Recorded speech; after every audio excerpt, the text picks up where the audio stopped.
Good evening, ladies and gentlemen. You're watching Zay News and welcome to this English News edition. Coming up next. Teachers' recruitment contest has kick-started today, Saturday. Plus,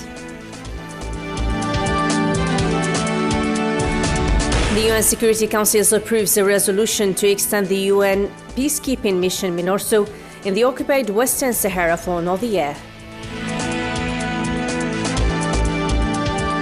And later on in our news program, state of emergency declared in Baghdad as protesters take Iraqi parliament.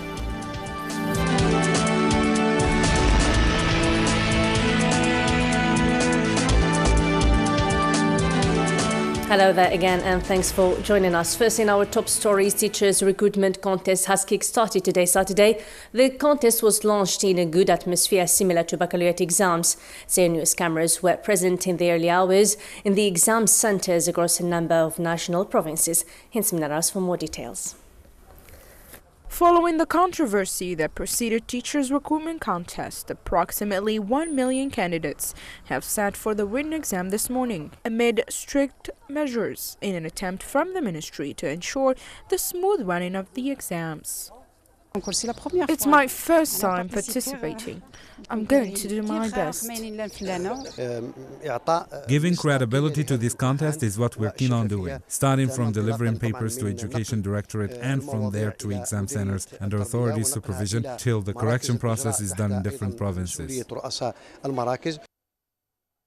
And like every other official exam, any cheating attempt will result in the candidate's expulsion from the contest, notably the use of mobile phones.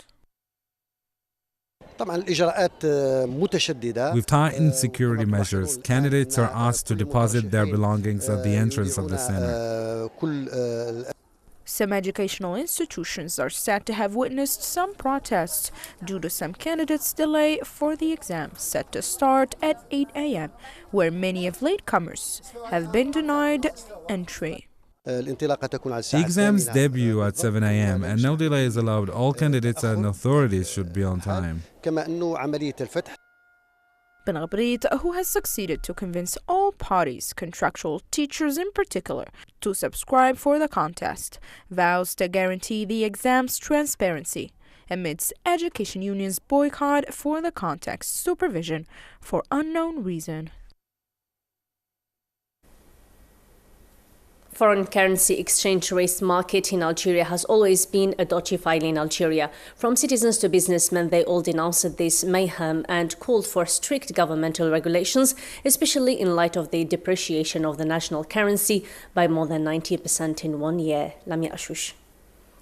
With the return of foreign currency exchange rates to the standards they were at a few weeks ago, talks about the actual role of the government and the Bank of Algeria in the country's monetary policy are back to the forefront. At a certain time, the euro and the dollar had relatively fell against the national currency, following the government's announcement of its intention to open up exchange bureaus to regulate the financial market. That's witnessing a state of instability after the sharp drop in oil prices mid-2014. Now, the turmoil taking place in the exchange rate continues to drain the citizens' pockets. The euro is flaming up, in my opinion, because there are barons that control the euro exchange rate market in Algeria.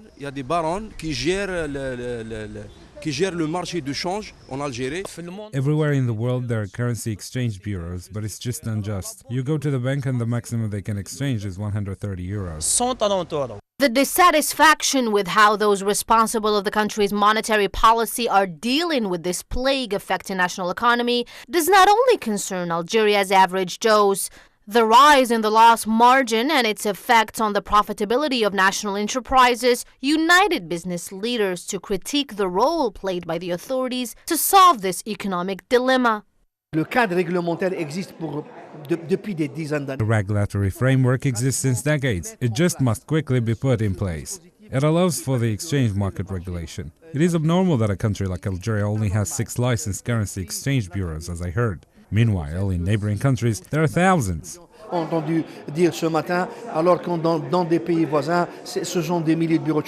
In In spite of the government's recognition that the national currency depreciated by more than 19% in 1 year, the situation is still firmly controlled by several factors governing the currency market in light of the weakness of the government's regulatory mechanisms. The euro exchange rate skyrocketed again at 180 dinars per euro, while the US dollar exchange rate reached 159 dinars against $1, thus falling back to the same rate witnessed at the beginning of the current year.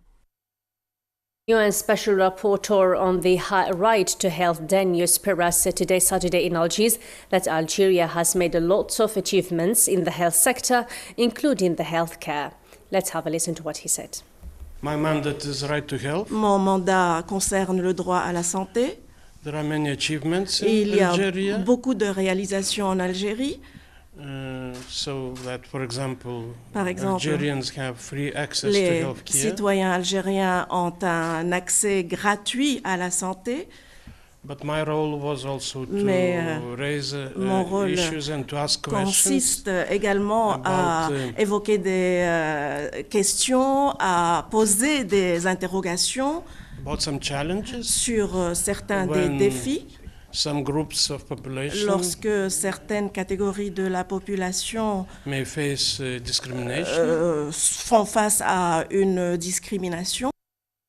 Other topical news now. Algerian press is witnessing an open crisis marked by layoffs, reduced wages and even abandoning works ethics and principles just to avoid bankruptcy. The repercussions of the financial crisis has hit the media sector really hard this time, while the government keeps showing off with the media opening. Karim Zakri. While the government is singing about the significant media opening in the country, these media institutions found themselves suffering the repercussions of the financial crisis. Government's rationalization measures reduced the size of fiscal revenue for media companies, forcing most of them to take austerity measures to enable them avoid bankruptcy.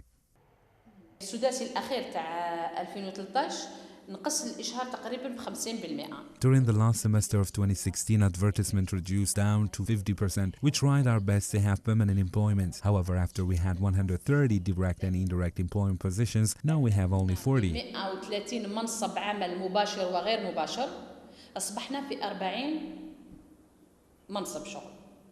Procedures followed by the owners and directors of various media companies, although they were somewhat effective for some, were often criticized by professionals and are considered to have further complicated matters, especially as first and last victims are the sector's workers. Having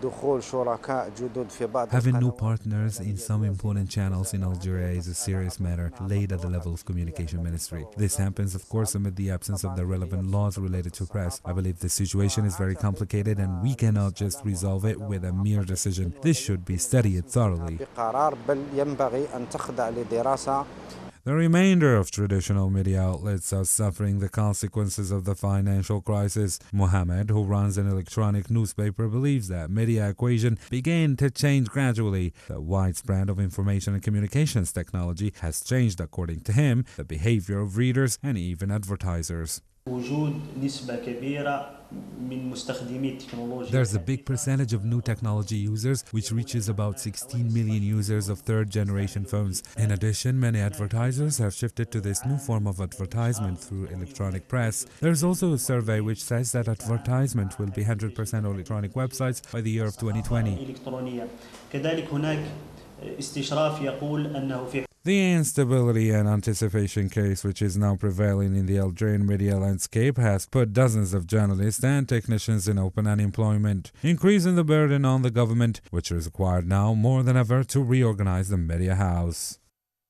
President Alassane Dramane Ouattara of Ivory Coast will pay a state visit to Algeria from the 3rd to the 5th of May at the invitation of President of the Republic Abdelaziz Bouteflika. The visit, the first to be paid by an Ivory Coast head of state to Algeria, will be an opportunity for the leaders of the two countries to give together a fresh impetus to dialogue and cooperation between them. It will also allow the two officials to examine issues of common interest, especially the situation in Africa, including peace and security in the region. Ouattara's visit to Algeria will make it possible for the delegations of the two countries, including economic operators, to identify the areas of intergovernmental cooperation. In regional news, the UN Security Council approved a resolution on Friday to extend the UN peacekeeping mission MINURSO in the occupied Western Sahara for another year. This comes as a diplomatic victory for the Sahrawi people led by the Polisario Front. The latter said that if Morocco doesn't respect this resolution, taking up armed struggle could be a possibility if necessary. Lamia Ashush. On Friday, the United Nations Security Council extended for another year the UN peacekeeping mission MINURSO in the disputed Western Sahara and demanded the urgent restoration of its full functionality after Morocco expelled international civilian staff. This comes after attempts from Morocco to stop the UN mission from organizing a referendum in the Western Sahara. The resolution does not explicitly call for a referendum as expected by the Sahrawi Polisario Front, but it reaffirms previous resolutions calling for one. Morocco tried to dodge international regulations, but the UN Security Council confirmed that it has to respect it. This is the most important thing. We would have hoped that the resolution be more powerful and frank, and this was also expressed by Russia, New Zealand and other countries that were not quite happy with the resolution, but they didn't have enough power to challenge Morocco's actions. The UN Security Council's resolution comes as a diplomatic victory for the Sahrawi people led by the Polisario Front, following controversy over Ban Ki-moon's occupation comment made during a visit to refugee camps for Sahrawi people in southern Algeria, which was the worst dispute between the United Nations and Morocco since 1991. The Security Council gave a 3-month deadline for Morocco to respect international regulations. Otherwise, the Sahrawis will be obliged to keep fighting, even taking up armed struggle if necessary. The representative of the Polisario Front, Bukhari Ahmed, stated in a clear message that the status of the Western Saharan cause is no longer acceptable and that Morocco can no longer continue its outrageous obstructions to the United Nations mission in the Western Sahara, adding that the Sahrawi people in refugee camps in the occupied territories are fed up of Morocco's many violated UN resolutions backed by France and other countries, and have had enough of seeing their territory raped and their wealth violated.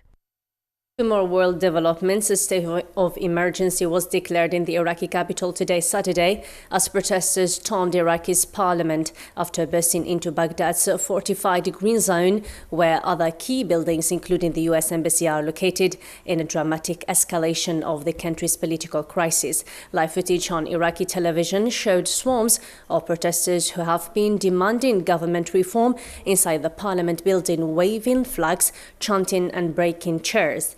Some lawmakers were berated and beaten with flags as they fled to the building, while other demonstrators smashed the car windows. Others remained trapped inside rooms in Parliament and feared for their lives.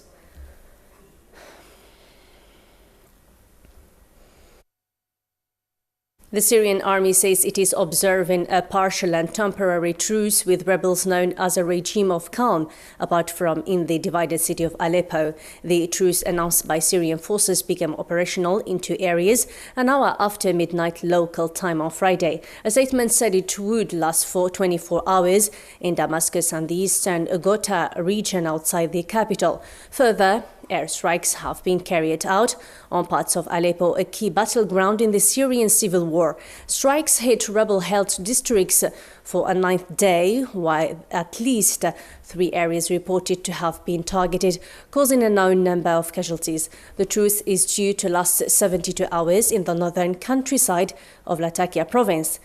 There has been no escalation or no explanation as to why the halt in fighting is only temporary.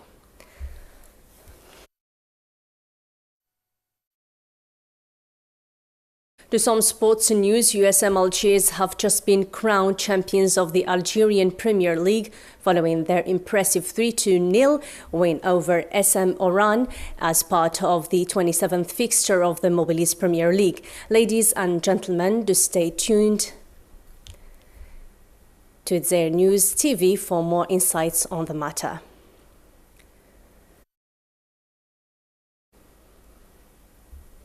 And once again, do stay tuned to Zair News TV for more insights on the matter. The Algeria Cup Final 2016 is creating a fever among the supporters of MCA Algeria and Nahad Hussein Day supporters who are celebrating each his own way in ambient festive atmosphere ahead of the fixture, which will gather both teams tomorrow Sunday. Keneva Zakri.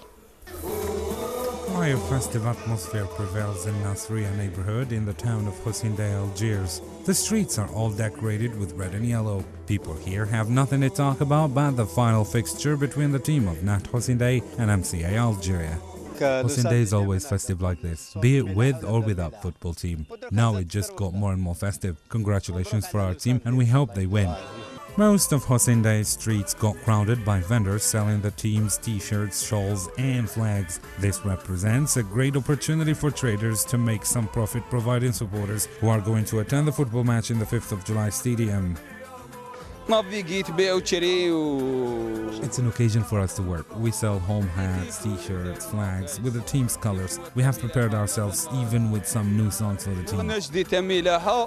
Everybody's waiting for the moment to support their team and celebrate. It's not something you get to see every day. Thus, some have come all the way from overseas to attend the fixture. I came all the way from Paris just to attend the final football match between NED and MCA Algeria. I feel so happy surrounded with my homies. I've been waiting for the cup final for so long. It's been 37 years now. We will dedicate our victory hopefully for the late player Himani and his children. We want to make them happy. The same festive environments were dominant in Mouloudia's neighborhoods, especially Bab el Wad. The only difference were the colors, green and red. The supporters of the team were present everywhere, creating the usual ambient music and festivities all over the place. They are hoping to gain the 8th cup and store it in the club closets. We're hoping that the cup stays here and doesn't go anywhere. We want to win so bad, but may the best win. Everybody's talking football here too. As usual, the organization is at the center of criticism. We will hopefully take the cup. The 8th cup is God willing for us. Milahatim is our brothers, but the cup is meant for Babelwed. There is only one problem though. They are limiting the audiences and opening the stadium's doors at 6 a.m. This is just too much. If they were well organized, we wouldn't have to do this. I believe they did it intentionally, perhaps to limit the number of people. They are closing the gates just after the people get in. We're hoping that the people attending the football match would give a good image of our team anyways. We're hoping to win over Net team with 3 goals signed by Garmi. Hopefully the cup will be ours. The cup final fever is becoming more and more intense in both teams' neighborhoods. The race for the cup began with supporters drawing colorful pictures in these neighborhoods way before the stadium.